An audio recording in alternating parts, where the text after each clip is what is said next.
Tsunami வீடுகளை பொறுத்த வரைக்கும் தமிழ்நாட்டில் முழுமையாக பாதிப்படைந்த வீடுகள் மற்றும் பகுதியாக பாதிப்படைந்த ரிப்பேர் செய்ய வேண்டிய வீடுகள், இது ரெண்டு பகுதியாக இருந்தது.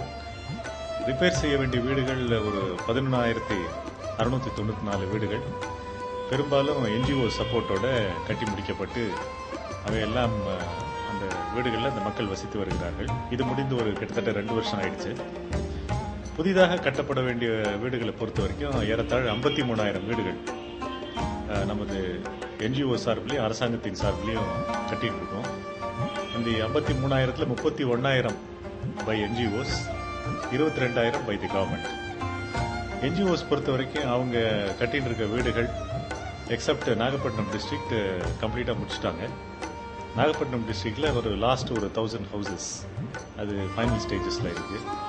அதுவும் இன்னும் ஒரு 1 or 2 monthsல முடிஞ்சிடும்னு எதிர்பார்க்குறோம். ஆக மொத்தம் என்ஜிஓஸ்னால கட்டப்படுற ஒரு 31,000 வீடுகள் பை அக்டோபர் எண்ட் இல்லைன்னா மேக்ஸிமம் பை நவம்பர் மிடில்குள்ளே முடிஞ்சிடும்.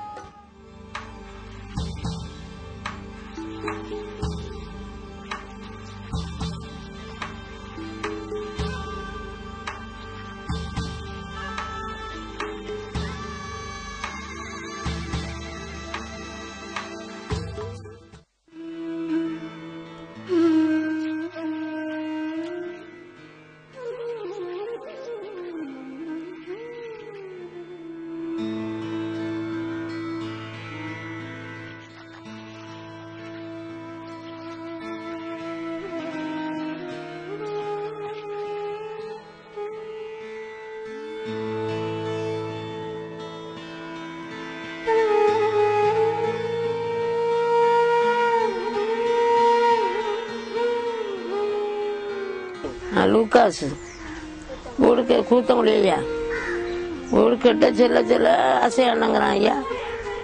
இந்த பாய்த்து பிள்ளையோடையா நாங்கள் குடிசையிலன்னா பொங்கி திங்க இந்த மழை நேரம் வெளியில தான் குத்த வச்சுக்கிட்டு இருக்கோம். கட்ட செல்ல செல்ல ஒரு வழியா மழண்டாங்கிறான். நீங்க தான் சொல்லுங்கண்ணா ஐயா. குடிசைகளை படுக்க முடியாம தெருவிலேயே ஒவ்வொரு வீடா போய் குத்த வச்சுட்டு இருக்கேன். கோயில்கிட்ட போய் படுக்கிறேன் ஐயா. வயிற்று பிள்ளையோடைய பிள்ளைய தூக்கிட்டே தெரியுறா. நானும் இப்போ இது ஒரு வாலிப பிள்ளை, இந்த பிள்ளையும் கூட்டிகிட்டு நான் நடுவே ஒவ்வொரு இடமா போகிறோம். வீடு கட்டி 1 வருஷம் ஆச்சு. நாங்கள் இப்படி தான் தெரியுறோம்.